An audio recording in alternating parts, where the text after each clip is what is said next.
काय घातल्या अभ्या पैशाच्या लागा लय तंगी आल्या. काय करायचं? माऊ आले पैसे बी द्यायला पैसे नाहीत आता माझ्याकडे. काय करायचं सांग?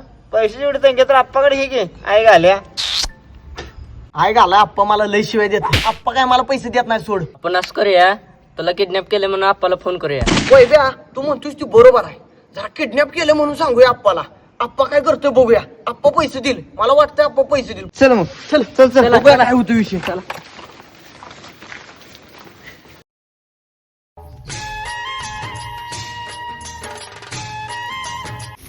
काय घातल्या आत्ता कोणाला फोन आला. हॅलो हॅलो आप्पा, हा कोण बोलतोय? तुमच्या पोरला किडनॅप केलं. किडनॅप केलंय? तुमचं पोरग जर पाहिजे असेल तर आता लगेच 10,000 पाठवा. 50,000 पाठवा लगेच. 50 पाठवा. 50,000. 50,000? अरे त्या गाबड्यासाठी मी 10,000 बी देणार नाही. कशाला? त्याला पोत्यात बांधा आणि नदीत नेऊन टाका जावा. त्यानं तर गावात तोंड जावाय मला जागा ठेवली नाही. कशाला रे पाहिजे असली बांडगुळी? ठेव पण. काय झालं? अरे आपल्याला शिव दिला. ए रांडे आई,